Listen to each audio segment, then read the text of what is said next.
Hi, I'm Sydney Barnett. I am currently based in Brooklyn, New York, and I am working as director of brand operations for a fashion line based in Switzerland. I'm also a psychodynamic coach and a songwriter, a writer, traveler. When we started working together, what specifically wasn't working for you? I was in a very tough transition. I had just moved back to the United States after being abroad for nearly a decade, and I was having trouble um, just processing a lot that was coming up for me in that transition, between family and also feeling a lack of purpose in this new chapter. I wasn't really sure how I wanted to move forward and rebuild here in the United States. And even though I felt very capable and supported, I also wanted to um, build a life for myself that felt in alignment with me and maybe a more evolved version of me. I needed to let go of a previous identity and forge a new identity moving forward. And what would you say would be the cost of not having done this Coaching? work? um, wow. I would have been struggling to make my ends meet here in the United States. I would have been earning the same rate that I had been earning for 3 years. I would have been unable to express myself in my work environment, in my professional environment, and in my personal relationships. I would still be a follower, not a leader. And what did you try before to fix it? Right. So much. I had done cognitive behavioral therapy, and I remember my therapist gave me an assertiveness workbook, and I thought, perfect. I'm good at these things. I was a straight A student. I will do my homework. And so I was a little bit disappointed in how I wasn't able to translate that work into my day-to-day life. I also had tried a series of different healing modalities like yoga, breath work. I had done um, habit coaching. I had also I had tried plant medicine. I had done an ayahuasca retreat. I had done like psychedelic mushroom journeys and yeah, pretty wide range of things. Also read a lot of books about self-development, listened to a lot of podcasts about self-development. What made you reach out for this coaching thing in the end? What made you decide to do this work? Yeah. The pain of not changing superseded the pain of changing. Yeah, I had known you before. I had always liked you as an individual, and I thought that you were a very um, trustworthy and present person. And I felt that you had qualities that I really admired. You were very much a leader and you embodied that from what I could see. And I wanted to be a leader like you, somebody who really valued themselves and took really good care of themselves and was able to accomplish things almost what appeared to be effortlessly. And when you were thinking about getting a coach, what were you hoping it wouldn't be? And how was this different? I was hoping that it wouldn't feel restrictive. Like, oh, here's your routine. Here's the habits that you're building. I didn't want it to be adding, piling on things to my life, which already felt overwhelming. And what it ended up being was I more released things that weren't serving me and opened up space for the new to just effortlessly flow in. And I also didn't want to be barraged with advice and made to feel like what I was currently doing wasn't good enough because I was really trying my best with the tools that I had at the time. If you were to describe my vibe, quote unquote, in coaching sessions, how would you describe it? Yeah, Sean is no nonsense. And I mean that in a good way. Like, I felt that he held me accountable, and he just it felt like every single session that we did together was very potent because there was no bullshit. It was just very speedy and surgical. That's what I mean by no nonsense. There was no fluff. It was just getting right down to business. Also, though, with in parallel, I felt that Sean, he had a very safe presence. This feeling of I could just come as I was in the moment. I didn't need to like pretend or try to wear a mask. Like I could just be myself and show emotions without any fear of being judged. Yeah, so what did we actually do together? How would you describe the process? The first few sessions were very much focused on deep vertical work of going to the emotional core or the root underlying recurring issues in my life. And that was more emotionally laborious, I would say. I think getting into coaching with Sean, I didn't really expect to be going to that deep healing space for such extended periods, but it was so worth it and so needed. And Sean was really great at normalizing that for me. Yes, we are going to the healing space. That's normal in the first few sessions because we have a lot that needs to be released and tended to. And then the sessions will feel a little bit more lighter down the line. And that's exactly what happened. He predicted it to a T. And so our sessions would start with just getting present. We would have a quick body scan meditation, which would help me to kind of like wash off my day so far and really get attuned to my higher self. Like I really felt like those sessions helped me get connected with myself so that for the rest of the session, it wasn't like I could access myself and I wasn't thinking about random other things. I was so fully present. And so was Sean. And then, yeah, we do a lot of exploration. We go on an exploration journey and then go deeper, have to clear some emotions, working through some somatics, things I'm feeling in my body. And then we ascend back up. And this is usually where I would have clarity or a big breakthrough now that we've cleared this space down here. And I would always leave the sessions feeling so on fire and lit up and energized. And it was the same framework almost every time. Were there any specific moments that you'll never forget?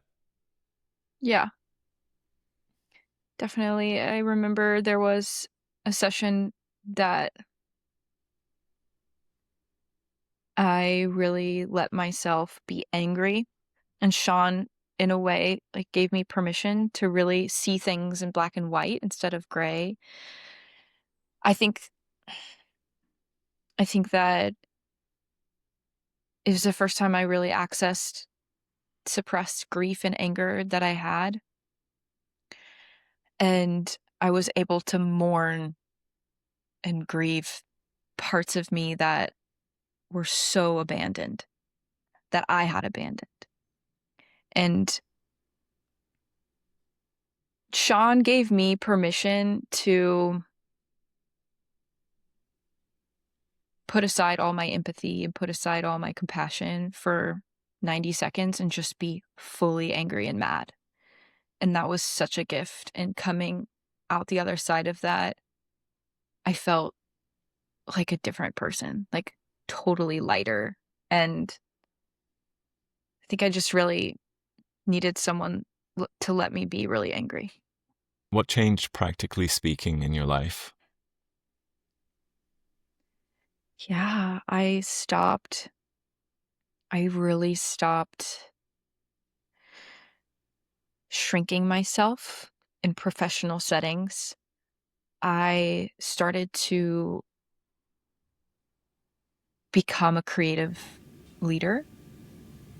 I took control in my professional settings where I would, instead of just bending to the will of my superiors or my team, I started asserting myself more, recognizing that I'm beyond ready to have more of a role.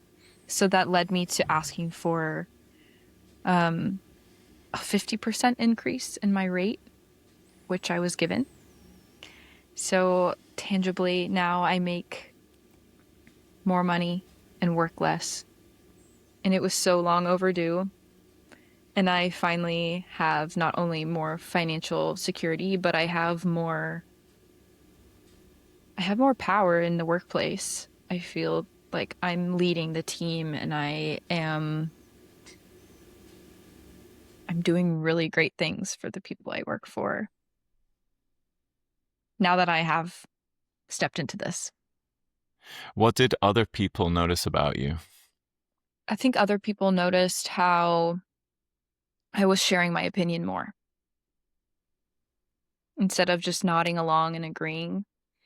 Other people noticed that I was asserting myself, and other people noticed that I started to set boundaries around what I could reasonably give. Other people noticed that I was more grounded and calm.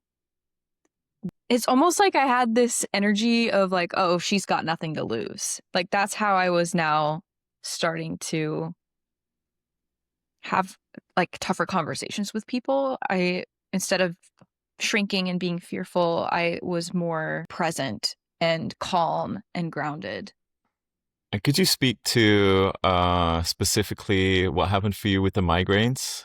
I have suffered from chronic migraines since I was in high school, and that looked like 3 to 4 migraines a month. And I saw, several different specialists about it. And I was just told, oh, it's just genetics. My mother gets migraines. My sisters get migraines. My grandmother's got migraines. So I was just told it's genetic. You just got to suck it up. You got to just take your pills, and it is what it is. But I knew deep down that it was psychosomatic. Like I knew that it was related to suppressed emotions. And so I, about a year ago, really set out on the journey of I want to process this pain and this grief and really reduce my migraines. And it took me a while to figure out exactly how to do that, but I did through the coaching work, and I haven't had a migraine in 3 months, which is crazy. Mhm. Nice. I'm also curious if you're willing to share, like, has anything changed for you in terms of your romantic relationships? Yeah, of course. I mean, I've been single, like nothing's really changed in terms of like the status, but I definitely have a higher floor of what I will tolerate. I used to love the dynamic where I could be the fixer, but now it's so clear to me how I can see down that path, and what's at the end of it is just misery. And I just don't mess with that anymore. Like I just see the payoff like so clearly, and I see how it wouldn't be kind to me to go down that path. So I don't. And now Mm. calling in, like I have a much clearer picture of how I would feel around my ideal partner, which is I would feel very regulated, I would feel very celebrated, and I would feel like they are an equal match. Like they can meet me where I am in terms of my own growth. I also am somebody that will always be growing and evolving and changing. I know that I need a partner who's always growing, evolving, and changing and welcomes that with the same curiosity as me. So I guess in general, I just got like a very clearer picture of who I want to end up with and how there are very specific distractions that may cross my path, but it's just absolutely not worth it for me to engage. Amazing. Was this an investment for you? And how do you see the return on investment of spending money on this stuff? For sure. It was an investment. I put some skin in the game, definitely. However, within a month of me working with Sean, I raised my rate by 50%. and the rest is history. Like it just immediately solved that problem within the first month of me being like a little bit strained financially. It was just like, oh, well, that's handled now. Okay, great. And made a return on that investment. I can't give you an exact number, but I, Even if you hadn't made that money back so yeah. quickly, how would you see this as a result in comparison with what you spent? Oh, like it's completely changed the trajectory of my life. I feel like I will now go on to become a change maker in this world because of my work with Sean.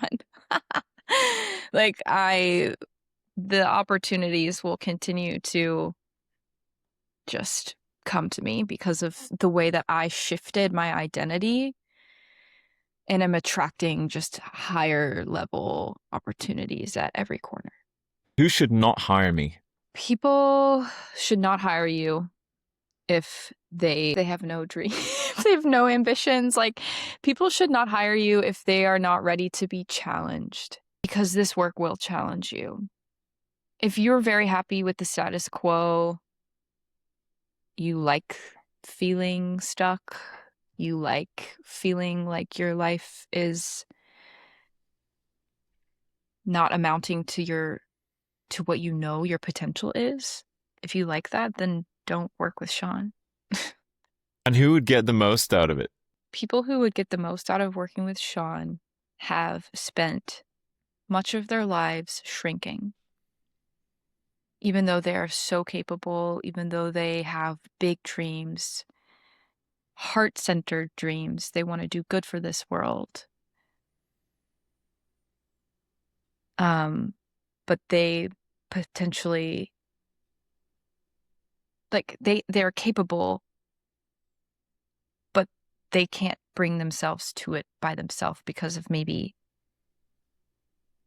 a whole number of deep internalized limiting beliefs.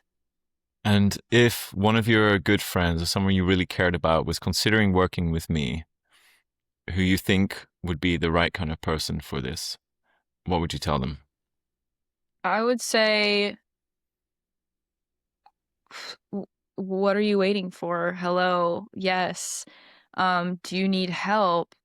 Like with, I would like literally like sponsor them. I feel like I would sponsor them. I'd be like, do you, do you need money to hire Sean? I would donate to the cause. Like, because I just, I would want all of my friends to have a coach like you.